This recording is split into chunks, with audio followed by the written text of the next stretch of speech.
Lah Gus Fuad wingi ngomong, Gus Fuad Idrus Al-Jupri tidak layak jadi pahlawan karena berdasarkan bukti dan fakta dia tidak WNI karena lahirnya di Yaman.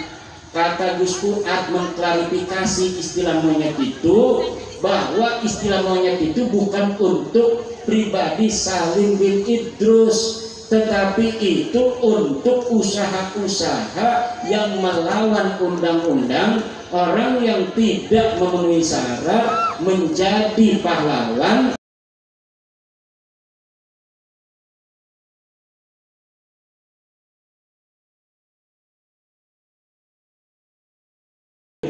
Arane yaumul hisab iku wong-wong apes nyisin, wong-wong sing dianggap wali, wong-wong sing dianggap cucu Nabi. Di situ semuanya dibuka di hadapan seluruh manusia min ladun Adam ila yaumil kiamah. Maka sebelum hari yang sangat memalukan itu datang, wahai para pemalsu, sadarlah pung masih ana waktu. Bengen leluhur sirah iku ora dosa sing durung bab nasab kima, kecuali sing pertama kali berbohong. Tapi yang di tengah-tengah itu nggak tahu dheweke selamat. Tapi dari tahun 2022 orang-orang yang masih mengaku tanpa data dan bukti itu neraka urusan aneh. Apa maning sampai marah-marah ngajak perang ning wong pribumi. Lah wong pribumi aja ditakoni perang, jam bagian kita tuh kan perang leluhur kita badan. Tetapi kita duduk itu digelatih. Di sini digelatih adalah kesadaran seluruh kibin-kibin. Dulu pula kibiniku supaya sejarah segala macam aja dirubah, supaya sing jadi pahlawan aja wong-wong sing ora berjasa. Lah Gus Fuad wingi ngomong, Gus Fuad Idrus Al-Jupri tidak layak jadi pahlawan karena berdasarkan bukti dan fakta dia bukan orang Indonesia. Dia pindah tahun 1922, merdeka tahun 1945. Kalau dia pahlawan, harusnya dari tahun 1922 itu dia ikut berjuang, pernah menggerakkan rakyat untuk melawan penjajah, tapi tidak ada datanya. Ini yang diomong sama Gus Fuad. Beliau tidak setuju karena Idrus Al-Jupri tidak layak jadi pahlawan karena dia tidak mengangkat senjata, dia tidak mengajak jamaahnya untuk melawan penjajah. Setelah merdeka tahun 1945 masih ada pergolakan Belanda Takamaning sampai 1949. Tidak ada satu data pun Salim bin Idrus Al-Jupri ikut terjun ke medan perang untuk melawan penjajah. Sedang singgarani pahlawan itu syarat utamanya pernah turun ke medan perang atau dia berjasa besar setelah merdeka. Hidup misalnya dia lahir 1946 sesudah merdeka. Barang anu kayak Gus Dur radhiyallahu anhu banyak jasa untuk negeri ini. Dialah yang telah mengelus-ngelus, memberikan harapan, penghormatan kepada masyarakat Papua sehingga Papua tidak jadi untuk berpisah dari NKRI. Itu jasanya besar. Walaupun dia tidak ikut perang karena memang lahir 1946, maka dia layak jadi presiden. Mbah Abbas Buntet dia banyak saksi, bukti sejamannya banyak. Mbah Hasim mengangkat dia jadi panglima santri perang 10 November. Perang 10 November itu seluruh rakyat punya panglima. Anak panglima pemuda, anak panglima dari orang Cina, panglima dari orang-orang nasionalis, dari kaum santri ikut perang. Panglimanya namanya Mbah Abbas Buntet, kakek daripada Gus Abbas ketua PWI. Itu saksi-saksinya banyak, diakui oleh TNI, diakui oleh Polri. Orang semacam itu layak jadi pahlawan nasional. Tapi Salim bin Idrus Al-Jubri tidak ada datanya. Kemudian syaratnya harus WNI. Dia tidak WNI karena lahirnya di Yaman. Kata Gus Fuad mengklarifikasi istilah monyet itu, bahwa istilah monyet itu bukan untuk pribadi Salim bin Idrus, tetapi itu untuk usaha-usaha yang melawan undang-undang. Orang yang tidak memenuhi syarat menjadi pahlawan sama orang-orang tertentu diusahakan menjadi pahlawan. Ini yang disebut monyet oleh Gus Fuad, bukan kepada diri Salim bin Idrusnya. Gus Fuadnya sudah mengklarifikasi, sudah mohon maaf. Belum tentu orang yang diusulkan ini Salim bin Idrusnya setuju juga. Dia diusulkan, kan orangnya sudah tiada. Jadi jangan memaksakan sesuatu sehingga melanggar undang-undang. Dan ini bisa dipakai oleh musuh Pak Prabowo untuk nanti mempermasalahkan Pak Prabowo, karena cara dalam mengangkat seorang jadi pahlawan ada undang-undangnya. Nanti Bapak Prabowo bisa dituntut melanggar undang-undang ketika menetapkan seseorang yang tidak pantas jadi pahlawan.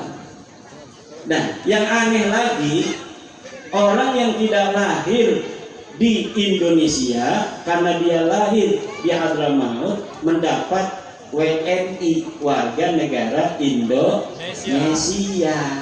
Padahal syarat jadi WNI lahirnya harus di Indonesia. Baru kemarin keluar surat WNI-nya. Ini yang dipermasalahkan dan ini melanggar undang-undang. Ini yang dipermasalahkan. Jadinya beda. Gus Fuad disangka PKI. Gus Fuad itu keturunan kiai besar di Jogja. Dia ngomong PKI itu PKI majaz, masa gua nggak ngerti. Itu teman-teman PKI saya, artinya teman-teman sing dudu santri. Karena Gus Fuad sejak dia belum lahir sudah divonis oleh Abu Yadim Yati Banten sebagai kiai. Ibunya itu lagi hamil. Ibunya lagi hamil dengan bapaknya Gus Fuad pergi ke Abu Yadim Yati. Minta doa Abuya supaya anak saya ini yang dalam kandungan jadi kiai. Kata Abuya, yang ini nggak bakal jadi kiai. Yang ada dalam kandungan ini nggak bakal jadi kiai. Nanti yang jadi kiai kalau kamu ngandung lagi, kasih nama Fuad. Pas lahir memang benar nggak bisa jadi kiai karena dia perempuan. Tetehnya Gus Fuad. Akhirnya ketika hamil lagi, keluar anak laki-laki, maka langsung dikasih nama Fuad. Maka kata neneknya, kiai, panggil dia kiai. Sejak orok dipanggil kiai, ta'ziman wa takriman kepada Abu Yadim Yati. Karena ini ucapan daripada Abu Yadim Yati, ini bakal jadi kiai. Maka neneknya itu Gus Fuad memanggilnya kiai sejak orok. Ketika remaja Gus Fuad dipanggil kiai-kiai begitu, nggak mau dia. Nggak mau saya dipanggil kiai, nggak mau jadi kiai saya. Kiai itu hidupnya hanya majelis rumah begitu aja, nggak keren katanya.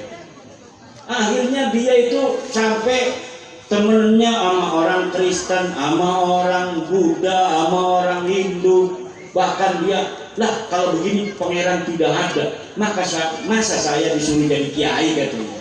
Itu sampai begitu dia dalam pencarian waktu mudanya itu. Sampai kemudian neneknya itu dilaporkan sama keluarganya. Itu gimana Gus Fuad itu semakin ngawur aja. Biarin aja, kata neneknya. Yang ngomong dia bakal jadi kiai itu Abu Yadim Yati. Saya yakin apa yang diomongkan Abu Yadim itu akan terjadi. Dan akhirnya betul setelah Lama Gus Fuad pencarian jati diri, kembalinya mondok dan akhirnya bikin pesantren Raudatul Fatihah. Anaknya itu Gus Samo itu hafidul Quran. Coba lihat di dalam YouTube-nya apa namanya, Pecinta Wali dan YouTube Gus Fuad. Tuh selama Ramadan anaknya ini menghafal 1 juz di YouTube. Saya dengarin, luar biasa. Bukan hanya hafal, tapi makhrajnya saja bagus. Karena dia keturunan ulama-ulama, kiai-kiai di Wonokromo, keturunan Sultan Hamengkubuwono yang kemudian menurunkan para ulama-ulama di Yogyakarta melalui Kiai Melangi. Itulah keluarga besar Gus Fuad. Neneknya namanya Warsina, dibikin oleh orang-orang buzzer-buzzer itu, katanya Warsina ini PKI. Lah orang-orang Jawa ya nama dulu itu Warsina itu banyak sekali. Nama Warsina itu nama yang lagi keren pada masa itu. Banyak orang yang namanya Warsina. Katanya ini Gerwani. Gerwani tidak ada yang namanya Warsina itu. Ada juga Marsina, aktivis sosialis yang mati tidak ketahuan apa kuburannya. Itu bukan orang PKI.